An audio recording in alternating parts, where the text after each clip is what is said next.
Hello, people from around the universe! I am your host, the Italian Ace. And sorry for not uploading for a while, but all of last week I was actually busy with a ballroom dance competition, which I took first place in my all-around category. Thank you very much. Oh, you're too kind. Oh, I know. Thank you. No, but seriously, it was super fun and a great experience. But of course, I didn't have any time to record or edit, so no videos came out. But fret not, because we are back and it's gonna be better than ever. I think. Regardless, this is part 3 of my 100 Years Quest review. More specifically, the first 9 volumes of the 100 Years Quest manga. And if you've missed parts 1 and 2, I do highly recommend to go check them out. They are a fun time, if I do say so myself. And if you're going to be sticking around for the spoiler section, probably a good idea to have a continuity between the beginning of the arc and, well, not the end, but where we are right now. Speaking of, just like the last 2 parts, this video will be split into 2 different sections. The first, which will be the usual spoiler-free review where I just go over my general thoughts about the arc so far and also rank it among other Fatal arcs. And then the second one, where I go into spoilers so that I can talk about key moments and details and anything that stood out to me, really. But I do hope you're excited, because this arc just keeps getting better and better. And there's also some very interesting things happening in these particular volumes, so I think it's going to be a pretty good time to go over all of that. However, before we get into any of that, of course, cue my intro.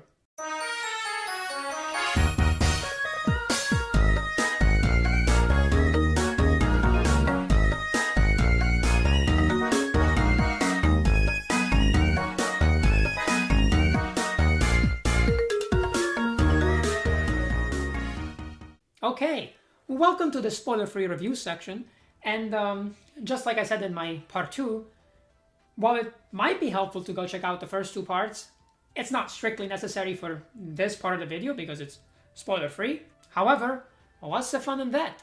Why not go check out both of those videos, come back here, and then you'll have a more complete picture of how the arc is improving, at least in my opinion, throughout its first 9 volumes. And yes, like I've mentioned a couple times now, this arc is getting better as time goes on, and I think the main reason behind that is not the primary objective or objectives for the 100 Years Quest. Instead, it's that famous secondary plotline which I've hinted at in both of the other videos, another reason you should go check them out, that is finally being fully integrated with the main story and elevating the whole experience to a whole new level.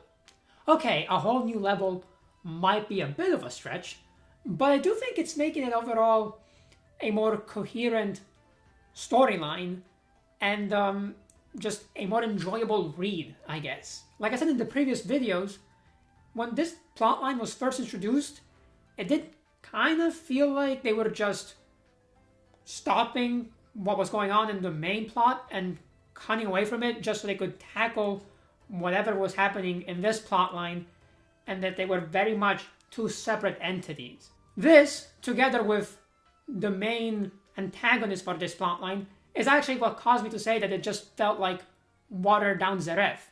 Because for anyone who doesn't know, and if you don't, then maybe you should go watch all of Fairy Tail before you get spoiled on the end of Fairy Tail, but it's your choice, so completely up to you.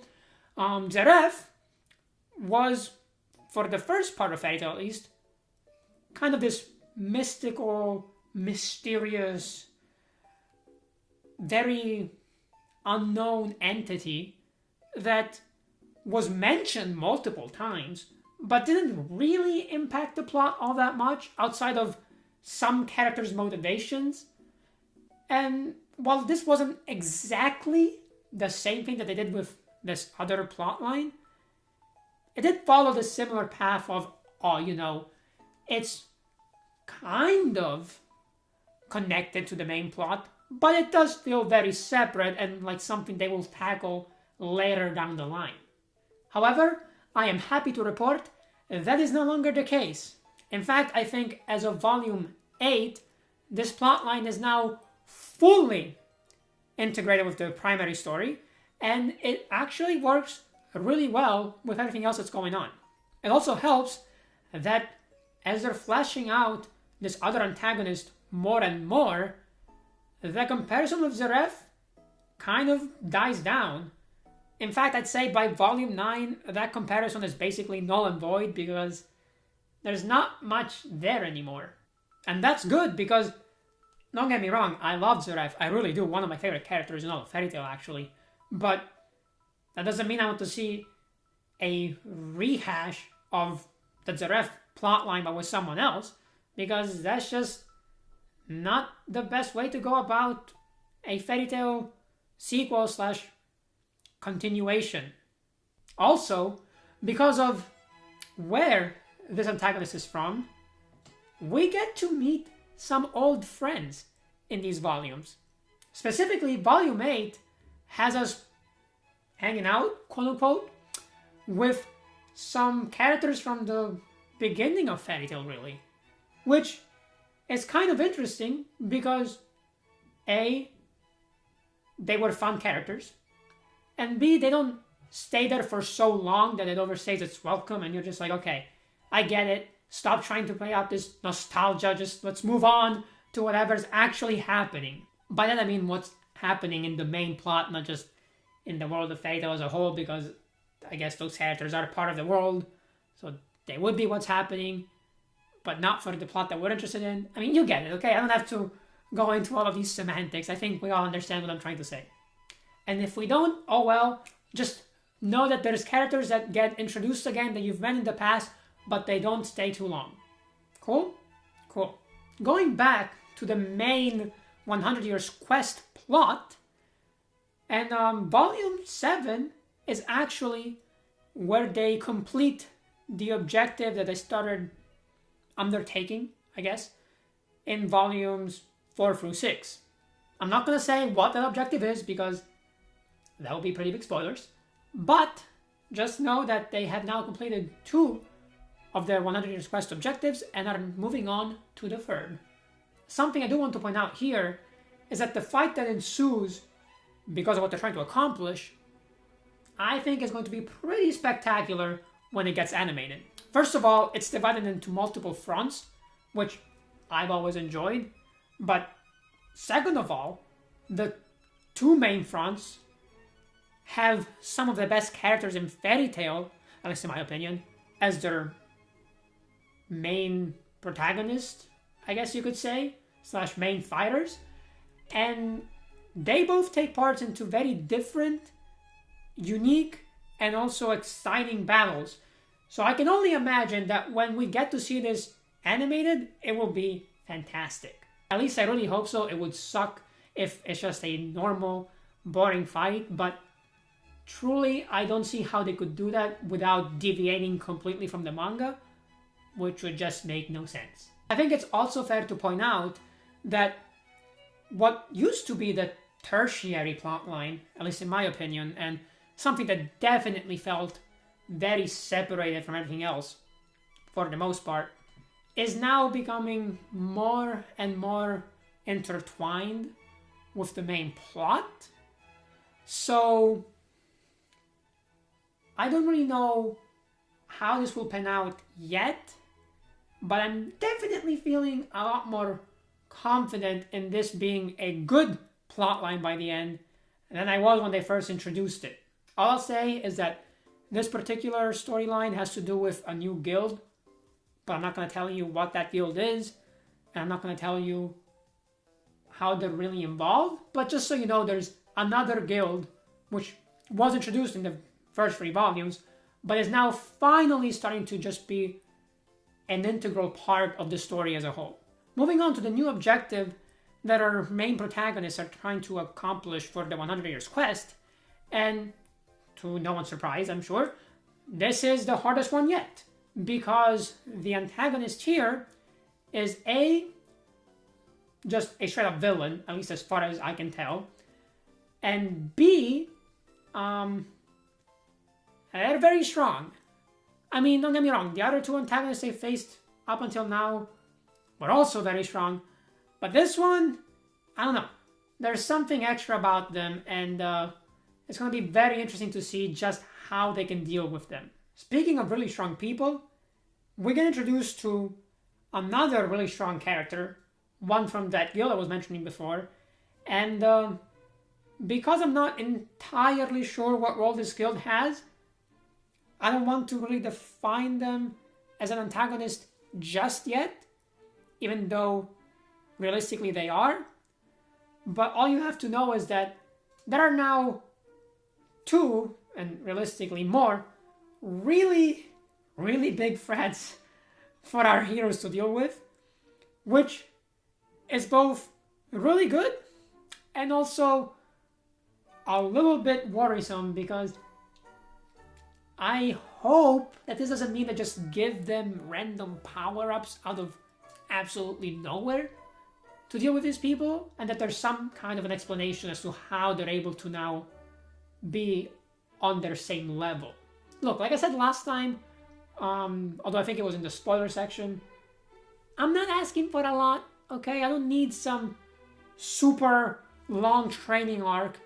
Just something other than, oh, well, now they just have this extra power that lets them be just as strong as their antagonists and opponents, because we needed this for the plot. So again, just like last time, as long as they don't give it the Dragon Ball Super treatment, where characters just get stronger because the writers thought it was a good idea for those characters to get stronger, and there's no rhyme or reason behind that, I'll be okay. So just keep everything that Dragon Ball Super did in the back of your head, throw it out, and do the opposite. People are gonna think I hate Dragon Ball Super. I don't really like it. As someone who grew up with Dragon Ball, I think it's a very bad sequel. Worse than GT. I know. Oh my gosh. Blasphemy. But it is, okay? Because the power scaling makes no sense, and the characters are about as interesting as watching paint dry. At least for the most part. There are some standouts like Goku Black, but those are far and few between. And also, they just ruin some existing characters. Like Future Trunks used to be really cool, but now I really hate him because they just kept giving him power-ups and new techniques out of nowhere. And it made no sense, and that character is now forever ruined by Dragon Ball Super. Anyway, this is not a Dragon Ball video, so let's move on from that quick tangent. I just wanted to tell you why I'm a little bit worried about these characters being so much stronger than our protagonists, because I don't want to have another Dragon Ball Super situation where people just get stronger for no reason. That's all. Anyway, the only other thing I'd like to mention is that there's a lot of new locations, plus some old ones, that we get to explore in these volumes, and a lot of them are pretty creative, so that's a nice plus. But okay, I think it's time for me to give you my overall opinion on volumes 7 through 9 of the 100 Years Quest. And just like the other two parts, I will do this by comparing it to other existing fairy tale arcs. So last time I said that after volumes 4 through 6, it had overtaken the Phantom Lord arc, and I stand by that. However, I'm not sure if these new volumes are enough to push it above some of the other ones, because we're getting to the really big, heavy hitters of fairy tale arcs, as in some of my all-time favorites, and I don't think it's quite there yet. So for now, I'm gonna say it's still right around Phantom Lord, just a little bit above, but with the caveat that I do think it could climb if they handle all of the plot lines that they have going on correctly. And now, for the spoiler section of the video, and this is my warning to you, if you do not want to be spoiled, which is totally fine, then click off now and come back either after A, you've read the manga volumes, or B, watch the anime, which is still a couple months away, but if you want to wait that long, that's fine. Or I guess C, you could not come back, but why would you do that? It's going to be a fun time, so, just get this video somewhere, maybe in your watch later pile, and come back to it when you're ready. So, I think it's good to start off where we last left off, which is the battle against Alderaan. And man, what a battle this is. Seriously, there is so much cool stuff happening. Between Gajil going, I don't know, giant mode, literally becoming the size of Alderaan, which is awesome to see. And I would want no one except for Gajil to have this because it just fits with his character so well. And then the different god seeds and their ability, and also being able to see so many different character deal with the different god seeds in their own unique way. It's awesome. Some of the highlights definitely include Grey and Juvia teaming up once again to great effect to battle against the god seed that they're facing, which is Metro. Then you have Jalal using his 7-star judgment and his willpower, basically, which is fueled by his love for Erza, even though, again, after this they're gonna still say that they're friends or whatever, to battle his god seed, which is Gears. And then you have Doom, which is a weird god seed that kind of just puts a timer on you before you die, basically, with his spores, being battled by all of the secondary Fairy Tail members. You could even say tertiary or quaternary or whatever, because they're definitely some of the less important ones. But it's cool to see them just come together to beat this much stronger opponent through teamwork, because at the end of the day, that's one of the main themes in Fairy Tail. So whenever they can use teamwork to beat someone instead of just, oh, this person is just so much stronger, that's cool to see. But, of course, I can't skip my boy Natsu's fight against the main god seed, which is Alderaan himself. And this battle is great because it starts off with Natsu being completely overwhelmed, but then as the other god seeds get taken out, Alderaan, and therefore Alderaan's god seed, which is basically the true version of Alderaan in a way, gets weaker, which lets Natsu slowly catch up, and then he's able to just unleash all of his power when he senses that the moment is right for him to do so, and basically destroy Alderaan from the inside, which is very cool to see, and just, again, gonna be fantastic when it's animated. Moving on from the main Alderaan fight, there's a bit of a break with some comedic hijinks with Brandish turning all the girls small, which leads to some of the classic Fairy Tail comedy, which we've all come to love, I'm sure, even though this time it did feel just very random. But really, the most important part between the Alderaan fight and the upcoming Saline one is that we finally find out who Toka and the White Mage really are. So basically, Toka is an Exceed just like Happy and Charla, however, not from Edolas, and instead she is from this other parallel world known as Eltir, which is also where the White Mage is from, who we now find out is actually called Ferris. And this world is the reason that she even has these powers to take away people's magic in the first place.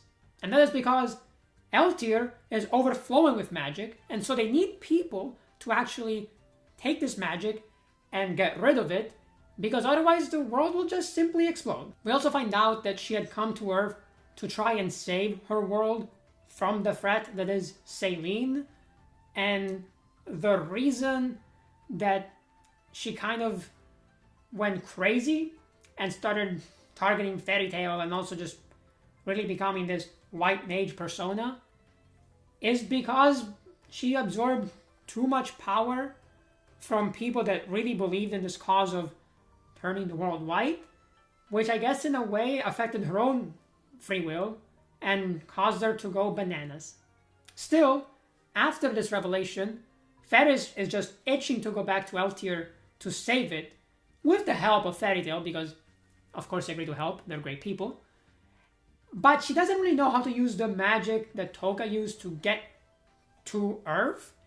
And so then, instead of going to Eltir, she goes to Edolas, together with everyone else from Fairy Tail.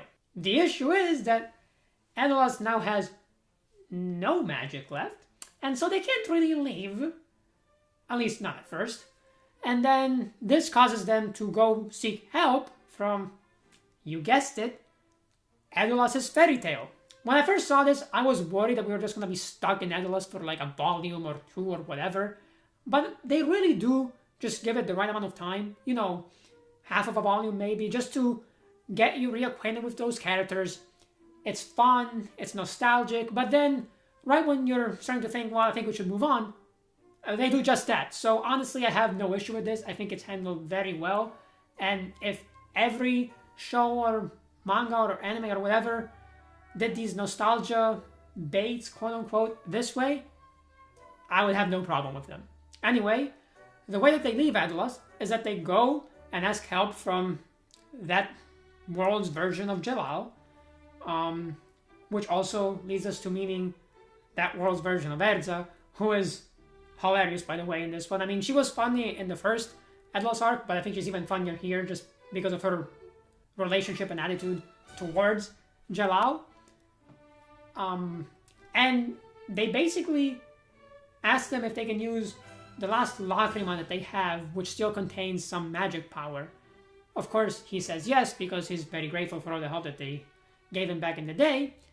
And they get ready to leave, but they get intercepted by Celine. And this is where things just start going completely crazy. Because Celine is weird, both personality-wise and also in terms of her power, because she can just travel between worlds, because why not? And she has so much magic, right? And she even has followers, well, more like servants, that also are really strong and also follow her every word. And so then she tries to basically take on Fairy Tail to see if they're entertaining, but she decides that the way she should do that is to see if they can beat her servants first, because if they can't, then they're not going to be of any value to her. And this actually takes place in L tier, which they get to thanks to both the Lacrima and Celine just kind of bringing them there. Once they get to L tier, they are kind of on these weird clouds, which I don't know if they're really clouds. It's more like they're floating islands. I don't know what you want to call them really. But then there's this big hand that comes from the ocean, which is just apparently a normal thing in L tier. But what's not normal is that it's acting aggressively, which we find out is later because of Celine's influence. And this causes them all to just kind of disperse around the world. And of course, this leads to them facing off against the different servants of Celine in pairs, basically. Although Lucy is by herself, I'm pretty sure. Yeah, Lucy is definitely by herself. Although, of course, she has all of the Zodiac spirits with her, so not really by herself, but you get the point. What's really interesting, though, is that she's actually able to summon them without any of the keys, because there's just so much magic in L tier that it's a lot easier to summon them. This will be important in Volume 9, but before we get there, let's talk about the other people.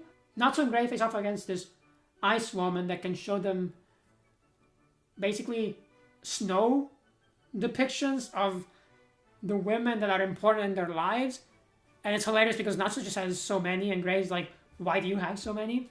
Of course, because it's the first time that they meet this particular antagonist, they end up losing and being captured. Same thing goes for Wendy and Erza, who face off against this other woman who is basically controlling different demons from Japanese folklore and can also turn people into different demons, as we'll find out later.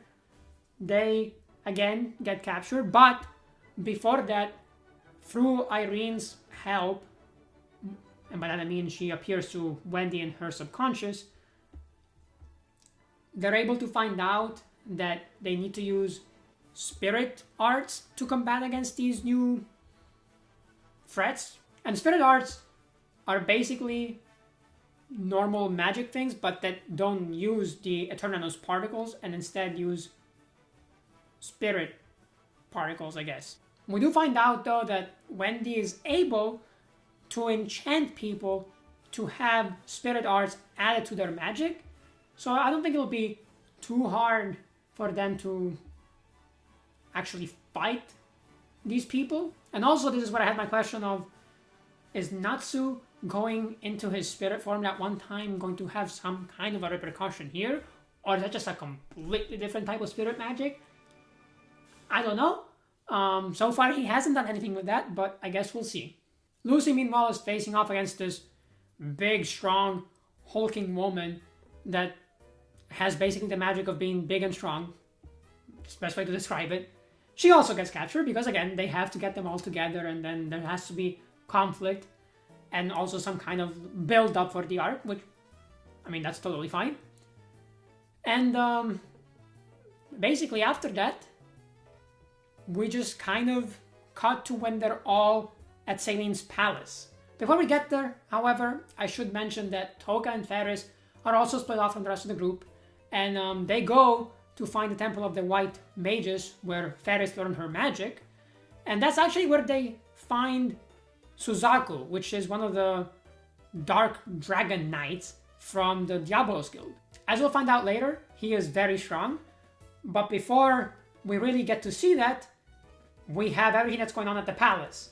And I think the best way to summarize everything that goes on at the palace is they basically have that one girl that can turn everyone into demons from Japanese folklore do just that to Erza, Lucy, and Wendy.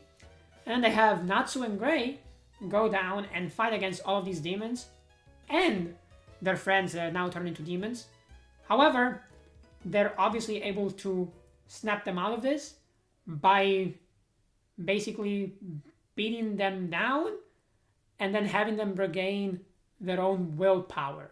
It's honestly a pretty fun series of battles, especially the part where you just have Happy and Charlotte turn into these giant tiger monster things. But it is mostly there for an interesting battle that is also clearly supposed to be comedic at the same time, and that has the main objective, I'd say, of getting us reacquainted with Aquarius.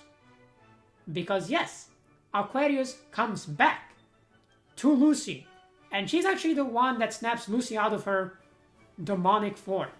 Then there's an even bigger battle ensuing with this woman actually stepping down onto the battlefield and then turning herself into a demon to battle against Erza. And this part is just awesome because she basically grows extra limbs because he's like, oh, well, you can't keep up with all of this. And Erza's like, guess you're right. I'll also equip my armor so that I have 4 extra arms. And then she just destroys her. And it's awesome because it's just exactly the kind of badass Erza moment that I desperately needed after having seen Erza narrowly lose to Laxus.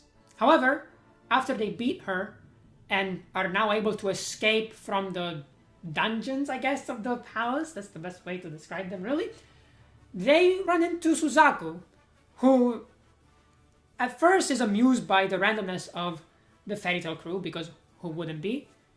But then when he finds out that they are Fairy Tail, basically just starts to unsheath his sword. Erza is the only one who can react to this. She does the same. They clash, but Erza's sword breaks, and she gets stabbed, while Suzaku is just fine. And this was ridiculous, because this is Erza we're talking about, and this dude just fatherized her, basically, which was not fun to see for me, but also, it's just like, how are we, like, huh? What are they supposed to do? How are they going to beat him?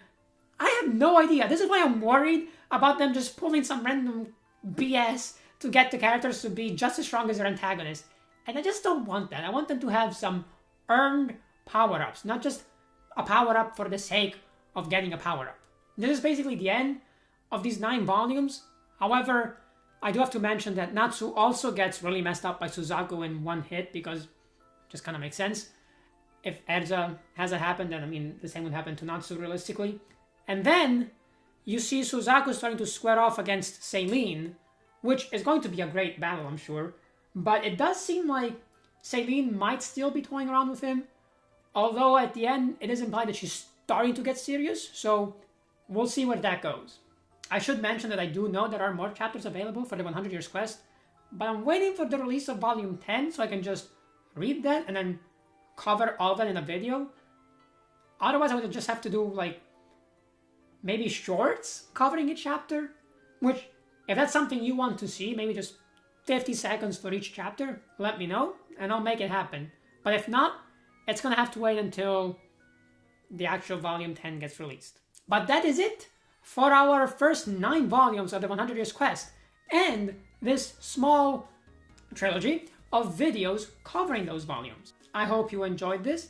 Honestly, this arc is very promising, and again, if they don't screw it up with random power-ups, I could definitely see it being one of the best Fatal arcs ever. But I do want to urge some caution, because you never know, and after being burnt by Dragon Ball Super, I have very little faith in this kind of sequels to mangas and animes that are very good. And by very good, I mean the original mangas and animes, not the sequels, because Dragon Ball Super is anything but very good. But alright, that will do it for us here today. If you want to see more Fairy Tail content, including my next video, which will probably be centered around Natsu, who I think is going to be a pretty fun topic of discussion, then I do highly recommend subscribing. And of course, I hope to see you all in the next one. But until then, remember to follow the way of the ace. See ya!